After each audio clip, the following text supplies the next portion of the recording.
नमस्कार दोस्तों, स्वागत करता हूं मैं आप सभी का एक बार फिर से आपके अपने इस यूट्यूब चैनल पर। आज की वीडियो में दोस्तों हम बात करने वाले हैं कि हमारे कॉन्स्टिट्यूशन को, इंडियन कॉन्स्टिट्यूशन को वर्ल्ड का सबसे लेंथीएस्ट कॉन्स्टिट्यूशन कहा जाता है और ये है भी। तो ऐसे क्या रीज़न्स हैं जिसकी वजह से हमारा कॉन्स्टिट्यूशन वर्ल्ड का सबसे लेंथीएस्ट कॉन्स्टिट्यूशन बन गया। सारी चीज़ें हम डिटेल में डिस्कस करेंगे। वीडियो को पूरा देखिएगा। चलिए वीडियो की शुरुआत करते हैं, लेकिन उससे पहले कुछ इम्पोर्टेंट फीचर्स हम डिस्कस कर लेते हैं हमारे कॉन्स्टिट्यूशन के बारे में, जो कि आपको जनरली पता होना चाहिए। सबसे पहली चीज़, जैसा कि हम जानते हैं कि हमारा जो कॉन्स्टिट्यूशन है वो सबसे लेंथीएस्ट रिटन कॉन्स्टिट्यूशन है, ये आपको ध्यान रखना है। इसके अलावा जब हमारा कॉन्स्टिट्यूशन बना था, ओरिजिनल कॉन्स्टिट्यूशन, उस वक्त हमारे कॉन्स्टिट्यूशन में एक प्रियम्बल, 395 आर्टिकल्स जो कि 22 पार्ट्स में डिवाइडेड थे, और 8 स्केड्यूल्स, ये ओरिजिनल कॉन्स्टिट्यूशन में था। लेकिन अब हम बात करें प्रेजेंट की, तो प्रेजेंट में प्रियम्बल के साथ साथ 470 आर्टिकल्स जो कि 25 पार्ट्स में हैं और 12 स्केड्यूल्स हैं। अभी ऐसा क्यों है? क्योंकि हमारे कॉन्स्टिट्यूशन में एक प्रोविज़न है अमेंडमेंट्स की, यानी कि हमारा कॉन्स्टिट्यूशन जो है उसमें नए नए आर्टिकल्स या एग्जिस्टिंग आर्टिकल्स को चेंज किया जा सकता है। अंडर आर्टिकल 368 कॉन्स्टिट्यूशन में अमेंडमेंट किया जा सकता है, जिसकी वजह से अब प्रेजेंट में जो हमारा साइज़ है कॉन्स्टिट्यूशन का, वो पहले के मुकाबले और बड़ा हो गया है। इसी के साथ देखें तो अब तक लगभग 20 आर्टिकल्स एंड 1 पार्ट 7 वो डिलीट कर दिया गया है। लेकिन अब तक लगभग 95 आर्टिकल्स और 4 पार्ट्स और 4 स्केड्यूल्स, स्केड्यूल 9, 10, 11 एंड 12, ये ऐड किए गए हैं।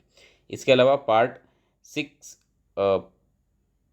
4A, 9A, 9B and 14A, इनको ऐड किया गया है।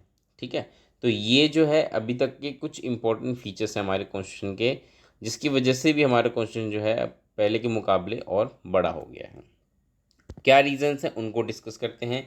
सबसे पहला जो रीज़न है वो है जियोग्राफिकल फैक्टर। हमारा कॉन्स्टिट्यूशन इतना रिटर्न है, इतना बड़ा है, इसका रीज़न ये है कि हमारा जो, अगर आप जियोग्राफिकली देखें एक्सटेंट इंडिया का, north to south, east to west, काफ़ी वाइड है। लगभग 32.8 लाख किलोमीटर का जो हमारा एरिया है, ये तो सिर्फ जो जियोग्राफिकली है। लेकिन उसके अलावा अगर आप देखें कि कल्चरली कितनी ज़्यादा डाइवर्सिटीज़ हैं हमारे यहाँ, लिंग्विस्टिकली, रिलीजियसली, रीजनली बहुत ज़्यादा वेरिएशंस हैं। तो इस वजह से क्या है कि इतनी बड़ी पॉपुलेशन उस वक्त भी थी और अभी भी है। इसी के साथ साथ इतनी ज़्यादा डाइवर्सिटीज़, तो सभी की ज़रूरतों को ध्यान में रखना, सभी के जो राइट्स थे, सभी के जो जस्टिस, इक्वालिटी, फ्रेटर्निटी, इन सब चीज़ों का हमें ध्यान रखना था, है ना। तो इन सब चीज़ों की वजह से हमारे कॉन्स्टिट्यूशन में ऐसे प्रोविज़न्स किए गए जिसमें कि हर तबके का, हमारे समाज के हर तबके का ध्यान रखा गया है। ठीक है, तो इस वजह से क्या हुआ कि बहुत सारी प्रोविज़न्स उसमें ऐड करने पड़े, चाहे वो स्केड्यूल्ड ट्राइब हो या SCs, STs, OBCs हो, इनके लिए हो, वुमेंस के लिए बहुत सारी चीज़ें हमारे कॉन्स्टिट्यूशन में मेंशन की गई हैं। तो इन सब की वजह से हमारे कॉन्स्टिट्यूशन का जो साइज़ है वो काफ़ी बड़ा हो गया है। इसके अलावा हम देखें दूसरा सबसे इम्पोर्टेंट फैक्टर, वो है historical factor. Historical factor means कि जब हमारा कॉन्स्टिट्यूशन बन रहा था तो उससे पहले भी हमारा देश कुछ ब्रिटिशर्स लॉज होते थे, उनसे चलता था, और उसमें भी बहुत सारे एक्ट्स थे। जैसे गवर्नमेंट ऑफ इंडिया एक्ट 1919 आया, उससे पहले 1909 इंडियन काउंसिल एक्ट था। इस तरीके से बहुत सारे थे, लेकिन उन सब में जो सबसे इम्पोर्टेंट था वो था government of India act 1935। Government of India act 1935 जो था, इसमें से बहुत सारे प्रोविज़न्स हमारे कॉन्स्टिट्यूशन में लिए गए हैं। अब गवर्नमेंट ऑफ इंडिया एक्ट 1935 ये अपने आप में काफ़ी बल्कि एक्ट था, और इसमें से बहुत सारे फीचर, जैसे कि फेडरल स्ट्रक्चर हो गया, office of governor, judiciary, public service commission, emergency provisions, administrative details की जो एडमिनिस्ट्रेशन होगा वो किस तरीके का होगा, ये सारी चीज़ें हमारे कहाँ से ली गई हैं? गवर्नमेंट ऑफ इंडिया एक्ट 1935 में से ली गई हैं। और इनफैक्ट आप देखेंगे तो लगभग 1/3 पार्ट जो है वो ऑलमोस्ट हमारा गवर्नमेंट ऑफ इंडिया एक्ट 1935 से मैच करता है। तो काफ़ी कुछ सिमिलरिटीज़ हैं हमारे कॉन्स्टिट्यूशन में और गवर्नमेंट ऑफ इंडिया एक्ट में।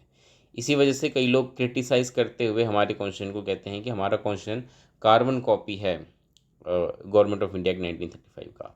तो एक ये भी बड़ा रीज़न है जिसकी वजह से हमारा कॉन्स्टिट्यूशन सबसे लेंथीस्ट बन गया। थर्ड जो इम्पोर्टेंट रीज़न है वो ये है कि हमारा जो कॉन्स्टिट्यूशन है ना वो सिंगल कॉन्स्टिट्यूशन है, सेंटर एंड स्टेट दोनों के लिए। अगर आप देखेंगे जहाँ जैसे कि यूएसए, जहाँ जहाँ पे जो कि फेडरेशन है एक, वहाँ पे आप देखेंगे तो सेंटर का एक अपना अलग कॉन्स्टिट्यूशन है, लेकिन हर स्टेट जो भी मेंबर स्टेट्स हैं यूएसए में, उन सब की अपने कॉन्स्टिट्यूशन है। लेकिन हमारे इंडिया में क्या है, हमारे इंडिया में एक सिंगल कॉन्स्टिट्यूशन है, सेंटर के लिए भी और स्टेट के लिए भी। तो इस वजह से क्या हुआ कि हमारे कॉन्स्टिट्यूशन में दोनों ही डुअल गवर्नमेंट होने की वजह से दोनों ही गवर्नमेंट्स के एडमिनिस्ट्रेटिव प्रोविजंस या जो भी फंडामेंटल प्रिंसिपल्स थे वो सारी चीज़ें उसमें ऐड की गई। अब इससे क्या हुआ, इससे भी साइज़ काफ़ी बड़ा हो गया हमारे कॉन्स्टिट्यूशन का। ठीक है। नेक्स्ट है डोमिनेंस ऑफ लीगल ल्यूमिनरीज।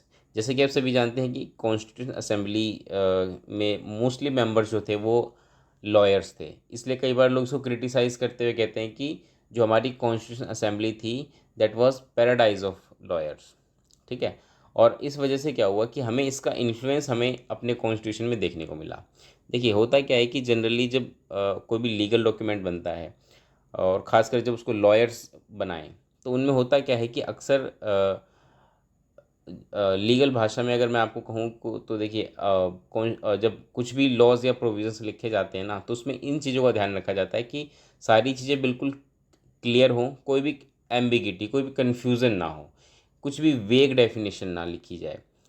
हर चीज़ का क्लियरली चीज़ों को मेंशन किया जाता है, एक एक चीज़ प्रॉपर तरीके से लिखी जाती है, हर एक शब्द का मतलब होता है।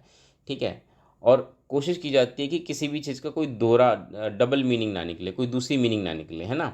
तो इन चीज़ों की वजह से क्या होता है कि हर एक चीज़ को प्रॉपरली एक एक चीज़ों को ध्यान से लिखा जाता है। अब क्योंकि हमारे कॉन्स्टिट्यूशन असेंबली में बहुत सारे लॉयर्स थे, तो हमें इसका इन्फ्लुएंस देखने को मिलता है हमारे कॉन्स्टिट्यूशन में। हमारे कॉन्स्टिट्यूशन में हर एक चीज़ों को अच्छे से क्लियरली, बिना किसी डाउट के चीज़ों को अच्छे से लिखा गया है, और इसकी वजह से भी हमारे कॉन्स्टिट्यूशन का साइज़ जो है काफ़ी ज़्यादा बड़ा हो गया। कई लोग तो क्रिटिसाइज़ करते हुए कहते हैं कि इसमें कि तो बहुत सारी ऐसी चीज़ें हैं जो कि मतलब अननेसेसरी इसमें ऐड कर दी गई हैं, बहुत सारी इसमें ऐसे वर्ड्स बिना मतलब के ऐड कर दिए गए जिनका कोई मतलब इम्पोर्टेंस नहीं है। लेकिन अगर आप लीगल पॉइंट ऑफ व्यू से देखें तो इसका बहुत ज़्यादा इम्पोर्टेंस है, क्योंकि जब भी कोई कन्फ्लिक्ट होता है कुछ कहीं पे स्टेट के बीच में या कहीं भी, तो उसमें क्या होता है, उसमें अगर मान लीजिए चीज़ें अगर क्लियर ना हो तो कन्फ्यूज़न कन्फ्लिक्ट बना रहता है। इसलिए हमारे कॉन्स्टिट्यूशन में इस चीज़ को अवॉइड करने के लिए ना चीज़ों को अच्छे से लिखा गया। तो ये भी एक बड़ा रीज़न था जिसकी वजह से हमारा कॉन्स्टिट्यूशन जो है काफ़ी बड़ा बन गया। नेक्स्ट है, अगर आप देखेंगे कि हमारा जो कॉन्स्टिट्यूशन है ना, ये फंडामेंटल प्रिंसिपल ऑफ गवर्नेंस, ये भी हमारे कॉन्स्टिट्यूशन में मेंशन है, साथ के साथ डिटेल एडमिनिस्ट्रेटिव प्रोविजंस भी हैं। यानी कि ये तो साथ बता ही रखा है कि जो भी गवर्नमेंट होगी, चाहे वो सेंट्रल हो चाहे स्टेट गवर्नमेंट हो, वो किस तरीके से फंक्शन करेगी, पार्लियामेंट उनकी क्या ड्यूटीज़ होंगी, उनके क्या फंक्शंस होंगे, है ना। जो भी पब्लिक ऑफिस जैसे प्रेसिडेंट, प्राइम मिनिस्टर, इनकी क्या ड्यूटीज़ होंगी, ये सारे बेसिक प्रिंसिपल्स वगैरह उसमें लिखे गए हैं। साथ ही साथ एडमिनिस्ट्रेटिव प्रोविजंस भी हैं, यूपीएससी वो कैसे रिक्रूटमेंट करेगा, या ये सारी चीज़ें, है ना। इनके ये कॉन्स्टिट्यूशनल बॉडीज़ हैं। इलेक्शन कमीशन हो गया, कैग हो गया, controller and general of India, ये सारी चीज़ें क्या है हमारे कॉन्स्टिट्यूशन में डिटेल में चीज़ें मेंशन की गई हैं। तो इसकी वजह से भी हमारा कॉन्स्टिट्यूशन जो है काफ़ी लेंदी हो गया।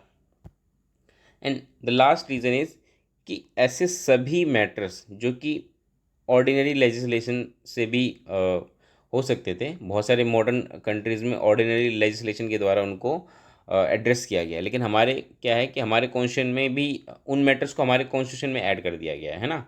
तो ऐसे बहुत सारे मैटर्स हैं जो कि हमारे कॉन्स्टिट्यूशन में उनको ऐड किया गया है। तो इन सब रीज़न की वजह से हमारा कॉन्स्टिट्यूशन जो है वो काफ़ी लेंदी कॉन्स्टिट्यूशन बन गया। तो आई होप आपको अब चीज़ें समझ में आ रही होंगी कि हमारा कॉन्स्टिट्यूशन लेंदी है और उसका क्या रीज़न है। आई होप आपको चीज़ें क्लियर हो गई होंगी।